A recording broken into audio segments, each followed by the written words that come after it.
BBC Sounds. Music, radio, podcasts.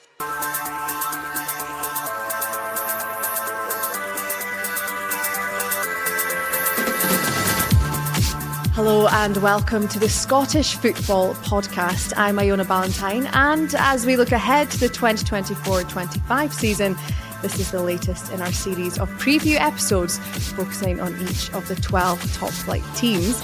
And this one is dedicated to the team who finished fourth last season, Kilmarnock. Armstrong, edge of the area. Can he get the ball out of his feet to get the shot away? He's closed down by Maida. Might get the shot in on the right foot. Comes across goal. It's tapped in! Kilmarnock in front, and it's Marley Watkins! And now it's dropping for Marcel. He's in the box, right hand corner of the box. Tries to come in field, gets the left foot, shot away! What a goal from Kyle Vassell! And now it's on the left hand side, crossfield into the back post. There's Watson, he scored! David Watson heads it into the bottom corner! The Scottish Football Podcast from BBC Sports Scotland. Well, joining me for this one is former Kilmarnock goalkeeper Cammy Bell and one of the hosts of the Forever and Ever Killie fan podcast, Paul Montgomery. Thank you both for joining today. Thank you for having us. No problem.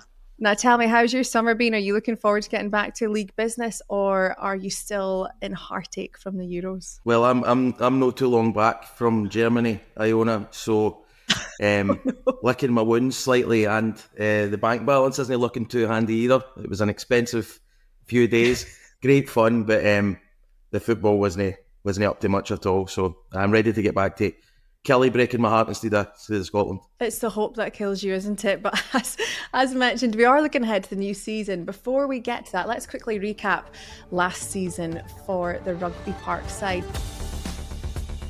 They started the league season with a 1-0 home victory over Rangers. They then followed that up a couple of weeks later by beating Celtic by the same scoreline in the League Cup, although they went on to lose 2-1 to Hearts in the next round. They also beat the champions at Rugby Park in the league later in the season.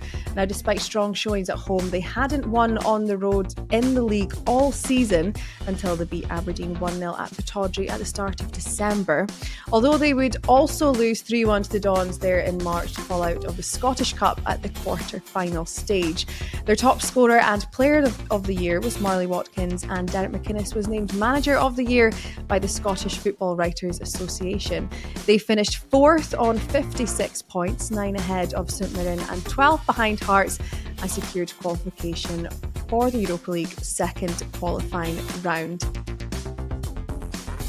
What a season it was for Kilmarnock, Cammy. How would you sum it up? Yeah, it was an incredible season, Iona. It was great from start to finish. Again, there was periods where they dipped a little bit. The away form they struggled to find until probably the second half of the season. But yeah, they were brilliant. They had some really big performances against the top two, as you spoke about. And here's Armstrong. You've got Kennedy surging into the box. Armstrong up to the edge. He slips into Matty Kennedy. It's in! It's in! Goal Kilmarnock! Matty Kennedy slips it beyond Joe Hart. And you can't say they haven't deserved it. It's been coming. The pressure has been building in the second half. But in there, they were really consistent. They were good to watch. They played really good attacking football with Danny Armstrong and Matty Kennedy, and you had Vassell and Marley Watkins up front. That's a real force going forward. And then at the back as well, they were really solid. Lewis Mayo had a really good season. Will Dennis in goals had a good season as well. So yeah, they were brilliant to watch and really good value for their fourth place finish. Exactly, and that's the thing, they were brilliant to watch. And Paul, of all your years supporting and following Kilmarnock, how did you find last season? Well, last season was absolutely tremendous. Just to echo what Cammy's saying there, we were fantastic to watch. There was a lot of entertaining games, which is probably contrary to what people believe McInnes' teams are like. There was loads of entertainment, but I think that the Killie fans sort of fell in love with that squad last year. There's a lot of players that have made really good connections with the fan base. The likes of David Watson, obviously in the middle of the park, a local boy who's going to go far in the game. I think he's got everything, but crucially, he's got heart, determination. He also wears black football boots, which is rare but nice to see. No, it was a brilliant season, in particular taking it in the context of where we were the season before, where we kind of stayed up on the last day. So absolutely tremendous, absolutely delighted with it. It's quite incredible, the turnaround, isn't it? Like you say, even from the season before. Because Cammy, what would be your highlights for Kilmarnock last season? Oh, there was a number of highlights. I think just securing that fourth position, I think it's got to be a highlight. The European football, when that was secured. Listen, it's been a while. Well, not too long since they were in Europe, but again, it was a really sour taste the last time they were in Europe. It didn't end well. But I've got a good feeling about this season going forward. They've got a manager who knows Scottish football. He knows European football as well. He's brilliant. I genuinely think he's one of the best managers in the league because he's so consistent at what he does. As Paul said, everyone's got this perspective that he sits back and he defends. He's hard to beat. Yes, he is all of that, but he allows his forward players to go and win you the game. When you've got Matty Kennedy and Danny Armstrong, he almost just gives them the freedom to go and win Kilmarnock the game.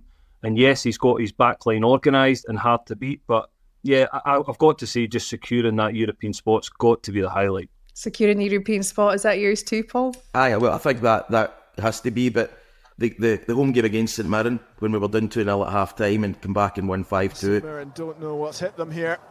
An incredible second half performance from Kilmarnock and David Watson, who'd been moved to right back. And he's still going here. David Watson's in behind! 5-star Kilmarnock!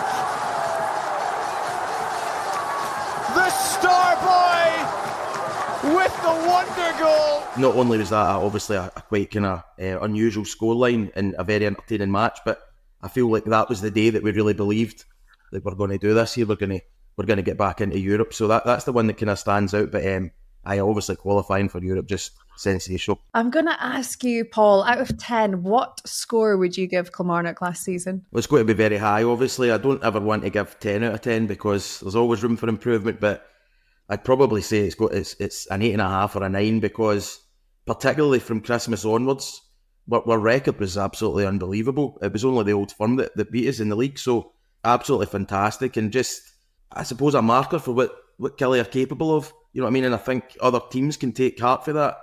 If you're a Motherwell fan or you're a St Mirren fan, St Johnstone fan or Dundee United fans coming back up this year, like that can happen. You can get in amongst it. And I'll probably go generous with a 9 and say that because we never made it to Hampden, if we'd got to a semi-final or final, it's a 10 out of 10 season for Killie. A 9, what a score, Cammy. What are you thinking?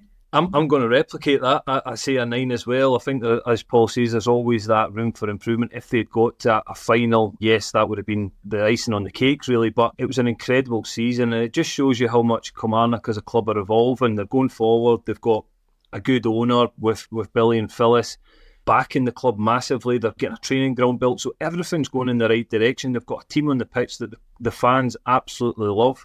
And they've got a manager who's driven to go forward. The big one now is can they replicate last season? And that's the hardest thing to do, is when you've had such a good season, is to do it again the following season.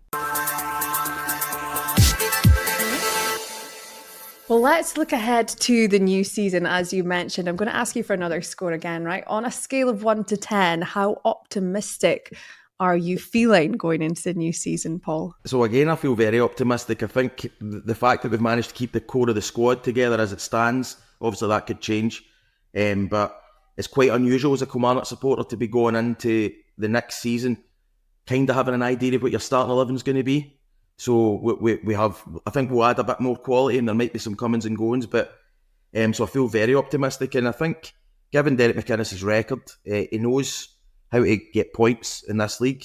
I'd be very surprised if we weren't in the mix again for top 6. I don't know whether we'll qualify for Europe. That depends on Hearts and Hibs and Aberdeen, really. If they get their act together, they should be the top 5 clubs. But with Europe on the horizon, I think we'll have another cup run. I am quite happy. I'm going to go for 9 again, feeling very optimistic. I love that. I love that positivity, and also what a place to be going into new season, Cammy. Where would you rate it? Yeah, I'm probably going to sit just slightly below that. Maybe give them an 8. I'm still really optimistic because, as Paul said, they've kept the squad together, and that's the key thing between now and the end of the transfer window, is keeping these key players, Matty Kennedy, Danny Armstrong, Watson. They're all key players for the club, so they've got to keep a hold of them. I think they need to add. They obviously lost Will Dennis, which was a key player last season. The goalkeeper is such an important part of your squad. So I know they've signed O'Hara, but to get that one right is key for Derek McInnes, because a goalkeeper's such a big player in your team. And just the challenge of being in Europe this season, potentially if they get through into the group stages.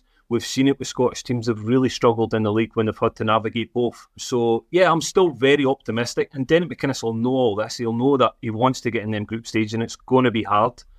So that's why he's going to have to bulk up his squad, and I expect to see a number of signings coming in. 8 is still a good place to be. 8 and 9 is still very positive, and that's the thing. It just shows Kilmarnock and the feeling amongst the team just now, because you really felt it, even being at press conferences last season and speaking to Derek McInnes and speaking to the players. There was so much positivity, and you really felt that. You felt that outside of match day. So then when you see them on the park, it's so evident that that's kind of all put into play, isn't it? Yeah, I think definitely. And I reflect back on my time at Kilmarnock years ago, and when we won the League Cup, it was all about the togetherness of our squad. And that's ultimately what took us to, I wouldn't say we're the best squad that Kilmarnock have ever had, but we're all together. We're together as a group. We're very, very close. And I see that in this Kilmarnock group. I see that Derek McInnes has created this culture environment that everyone's got to be close together. You've got to work hard for each other, and that takes you that will take you to high heights. So yeah, I see a very similarities, and certainly when I was in, we had success in the League Cup to today's squad. And that's the thing, like you say, togetherness. It's the perfect word, isn't it, Paul? It must be so great to see. I think there's been a lot of time and effort put into that, Iona, to be honest. In terms of bringing the squad together, the players all really seem to enjoy each other's company. There seems to be some really tight bonds in there, and that's now been reflected in the fan base, who, like I say, have fell in love with our squad. So if we could end up with a similar day out to the one that Cammy was talking about there, where he was man of the match and made me fall in love with him forever, then we'll be very, very happy. But I think this team are capable of it, not only because of the togetherness of the squad, but because of the quality on the park as well. And that's the thing. We've spoken about Derek McInnes. You must be so delighted with the job that he's doing. I mean, how much longer do you think he can stay at Rugby Park? And actually, also, how important is it to keep him there for a good amount of time too? Listen, Derek McInnes was a huge coup for Killie when we got him, especially being in the Championship. It took a wee while to win over some of the fan base, I think, because there was maybe a wee bit of mistrust just in general with how poor Killie had been since Steve Clarke had left. We'd really, really struggled right across the board. McInnes came in, but he's just turned it around with the consistency last season. Listen, he's still ambitious. He's a brilliant manager, especially at this level, and I'm sure he'll have already had offers. My concern about McInnes in terms of staying with Killie would probably be the Scotland job, to be honest. It feels like it's a kind of rerun of the Steve Clarke stuff. But listen, it was the same when Mixu Paatelainen was here. He got the chance to go to Finland. What can you do? You've got to shrug your shoulders. It's too big an opportunity. So as long as, I think if McInnes gives us another couple of seasons, we've got the new training ground coming. He seems settled. I think he's in a brilliant position as a manager. He is the decision maker at the club. So I think he's in a good space as well. But I'm not naive enough to think he's going to be here for another 10 years. But if we get another couple of seasons of stability, and then he can go to Scotland or Real Madrid or something like that, as long as he doesn't go to a competitor. Scotland or Real Madrid, Cammy, where would you see him off to? No, I agree with Paul. I think probably the next progression for Derek McInnes, I'm pretty sure he is an ambitious guy, and I'm pretty sure that he will have one eye on the Scotland job at some point in his managerial career. Whether that's within the next 2, 3, 5, 10 years, I don't know. But I don't really see him going to any other club in Scotland, to be honest. I think Kilmarnock are a really ambitious club, and I touched on the owners. They're building the training ground, they've got the community together. It's a great club to be at this moment in time. It's probably the best I've seen it for many years of how far they want to go forward and how progressive they want to be. So I think Derek McInnes is happy where he is, but I do feel as if that Scotland job did come up and he got the opportunity for that, I couldn't see him turning it down, because it's a massive job, and I don't think any Kilmarnock fans would have any sour grapes if he did move on to that Scotland job, but I'm pretty sure all the fans will be hoping he's going to be there for the next 2 or 3 seasons. And like you say, there's Europa League qualifying coming up. I mean, Paul, how much are you looking forward to that one? Well, we're obviously still mentally scarred by the last trip. Well, not it was much of a trip. You could walk to our last trip if you wanted, and then went out to the European giants that are Connor's key nomads. So it's to be honest, it's actually brilliant to get a proper European tie.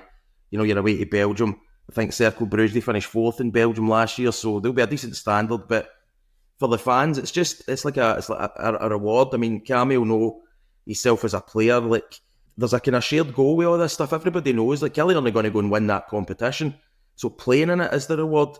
And with McInnes's know-how and his experience in Europe, maybe we get through a couple of rounds, and if Kelly could get to group stage football, the difference that makes to the club, I mean, it just takes us to another level, a level that we've never been at before. So, it's really, really exciting, and there'll be a scramble for tickets over there, but it's magic. That's the thing, Cammy. I mean, how big is it for this club to be competing in Europe again? It's massive, Iona. It's huge. It's what the players worked for all of last season, and as Paul said, this is reward. I don't think the players will go in with a mindset that this is all they want from it, is this one game or falling into the conference. They'll want more. They'll want to be in that group stage. They'll want to create history for the club. And they've got the opportunity, and they've got a manager there that'll be determined. He makes his team always hard to beat, so he'll know what he needs to do. He'll be doing his research on the Belgian side just now. They'll be preparing for it because that's the big game coming up. But it's a massive deal for the whole club, the fans, the players, but they'll want more of it. They won't just want it to be this one opportunity. They'll want to try and create history, and I believe they've got the opportunity to do that because, listen, I'm pretty sure Derek McInnes will remind some of the players of how flat it ended up in the last European run. I done commentary on that game, and it was so disappointing. Morris with it on the right, does well, chips the ball into the box, there's a header down and into the corner of the net, and Connah's Quay have scored. It changed. It almost mapped out the whole season. Just the negativity around the club. So Derek McInnes will know how important this game is and how big it is for the fans and the club. What a place to be, honestly. It's such an exciting time for the club. And just looking ahead to the new season, actually, I don't want to say domestic, just in general. I mean, Paul, is there anything you would like to see different? What would you like to see change this season? Are you quite happy, actually, with how things went and more the same? I think if you gave us a similar season, we would all take it. Obviously, the one thing that we didn't manage was getting to Hampden. And I think with Derek McInnes's record in the cup competitions, I would fancy us to do that. It all depends on the draw as well and how the season unfolds. But that was maybe the only thing, if we could get to a semi-final or a final. And I think just in general, across the league, I think looking at the makeup of the league this year, it's maybe the strongest the league's been, the top division. I think all those big clubs, your Dundee United are back, you've got the Dundee Derby, Hibs and Hearts are back. Obviously ourselves were at the league. I feel like it is a really strong league. So I would love somebody, ideally Kelly, obviously, to break for the pack and just challenge the old firm. That's what I would love to see happening. I'm not saying go and win the league, but maybe even get into the top 6 split to be 3 or 4 points. I think behind them, I think the whole league would get a lift for that. So that's what I would love to see, somebody break for the pack and really challenge. And you do know that you can challenge Celtic and Rangers given some of the results last season. Well, in one-off games, that's the thing. You can do it, and it's about having that belief. It's about believing that you can. I think you look at the Euros, I mean, look at the likes of Georgia. I mean, Scotland dealt with Georgia quite easily, but then they went and beat Portugal the other night, and I think it comes to believing that you can do it, and that's a good starting point. So maybe Kelly can be the SPFL version of Georgia and go and get right in amongst it this season. I love that, Paul. I mean, Cammy, what about you? What changes would you like to see, if any? Not too many, Iona. I think, as Paul said there, you would take the same season as what they've had, and that's going to be the challenge. That's the big thing for me, is you've had such a good season. The expectations rise, so all the fans will be there expecting a Kilmarnock side to go and at least be in the top 6 now. Anything under that will be underachieving, and this is where the pressure builds on the players, and again, they've got to enjoy that pressure because they've deserved it. They deserve to have that pressure. But this is where the questions get asked. When you've had a really good season, can you back up with another? And that's where you find the top teams. They're always there. They produce it season after season, and that's what Kilmarnock want to get to. Is they want to become a top team that are almost guaranteed before the season starts of a top 6 spot, and the expectation will be there. But I think there's a number of I've touched on one position. The goalkeeper's massive for me. I think they need to get that right. I've seen it before in teams where they've not got the goalkeeper right, and that can cost them a huge amount of points. Will Dennis was brilliant, really consistent last season. Doesn't look like he's going to come back. So it's a big signing, that one, for Derek McInnes, whoever he brings in. Who out of the players are you most looking forward to seeing in action next season? I think if you can get McGuinness back and fit, it's brilliant. Brad Lyons was another one. I mean, I thought Brad Lyons was heading out the club. He came in last season, he was a revelation. The energy that he had in the middle of the park. We're excited to see how David Watson kicks on again. And then, listen, I know Cammy's kind of touched on it, but the two wingers are great to watch. Like, both Kennedy and Armstrong. They're kind of guys that you would pay to watch, you know what I mean? And there's no too many of them kicking about the league, so I'm looking forward to watching them again. I love the two of them, and I just hope the two of them both stay, because obviously Armstrong's had kind of admiring glances. So I'm really looking forward to watching the two of them again. What about you, Cammy? Yeah, them two players I love. Every time I work on the games, they're the two players I love seeing. Danny Armstrong and Matty Kennedy, they're phenomenal. As Paul said, there's not many of them in the league that just want to get the ball and take players on, want to run past people. There's not many people do that in this modern game at this moment in time. So to have two of them in your team, and that's why Kilmarnock are so successful. They'll try and again. Even if they lose the ball, they'll get it again and they'll want to go at the defender and run them. Any fullbacks in for a game, they know that when they play Kilmarnock. And then you've got the big striker Vassell up front, who's such a handful, scores goals, so effective for Kilmarnock. And also, even just looking at the league season starting again, Paul, it's quite a big opening match for Kilmarnock. Oh, well, that's 3 points we can tick off straight away. That's a good start for us. No problem there. Now, listen, I spoke to my mates about it, and you're as well playing them in the first day of the season. It's the toughest fixture. Get it out the road, and you're hoping that maybe Celtic are still bedding in new players and stuff like that. But listen, it's a very, very difficult task to go up to Celtic Park. But listen, as we've already spoke about, with this squad of players and with the kind of solid foundations that we're going to have, that we know we're going to have, that kind of solid backline with Finlay and Mayo and Big Joe Wright and Robbie Dees, and there'll probably be more to come in. We've just got to be confident, you know what I mean? And you've just got to get some points on the board early doors. That's it. You're not expecting to win all your games, but if you get round that first maybe 5 or 6 fixtures and you're sitting with a couple of wins and maybe a draw, you can kind of build for there. So, difficult start, but a difficult start for Celtic as well. That's what I will say. I'm going to ask the two of you one more question, right? For a prediction for the season ahead, just a general prediction of how you think the season will go, or one specific thing that you think will happen, Paul. I'm expecting that we might have a slower start in terms of the league just because of the European fixtures, something that we're maybe not used to, and we'll be reliant on the loan market. It might be a wee bit later in the window that we get this quality in, but I'm going to suggest that we finish top 6. I think we'll maybe be 5th or 6th, and I'm going to predict a Scottish Cup final for Killie. That's my 2 bold predictions. Wow. Great work, Paul. Cammy, what about you? What are you thinking? Yeah, I think it's going to be another positive season for Kilmarnock. I agree with Paul. It could be a sticky start. They've actually got really hard fixtures after the Celtic game as well. They're playing Aberdeen, Hibs, St Mirren, all within the first 5, and you've add Celtic into that as well. So it's a tough start for Killie, and navigating European football will be difficult. But I predict that they're going to finish 6th in the league, and I think they will get European group stage football, whether that be the Conference or the Europa. I believe they will get something. 2 bold predictions, but again, it's the positivity of Kilmarnock. It's radiating off everyone. That's I need to get the piggy bank looked at then, Cammy, if we're going to get into these group stages. I need to get into negotiations with my wife. So part of me hopes you're right, and then part of me thinks, can my marriage survive that? I'm just hoping so I can maybe get some trips to do some work over there. Absolutely, man. Oh, that would be incredible. I would take that over nearly anything to get into the group stages. It would be unbelievable. Paul, I'm not going to ask if you'd pick the group stages over your marriage, okay? No, but well, depends if this make the air or no.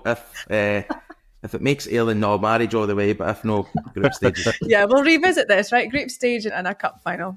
We'll come back to it. Honestly, Cammy and Paul, thank you so much for joining us today. It's been brilliant to chat to you and all things Kilmarnock. Now, remember, we'll have preview episodes dedicated to each Premiership team. So to make sure you're across everything you need to know as we head into the new season, subscribe to the Scottish Football Podcast on BBC Sounds and have push notifications turned on your phone settings. Thank you again for joining us. We will speak to you soon. Goodbye. For everything you need to know about your team this season, download the BBC Sport app. All the latest news, goal updates, stats and scores, and insight and analysis. Just select your club to get the biggest stories and best content at your fingertips. What a result. Download the BBC Sport app for everything you need to know about your team this season.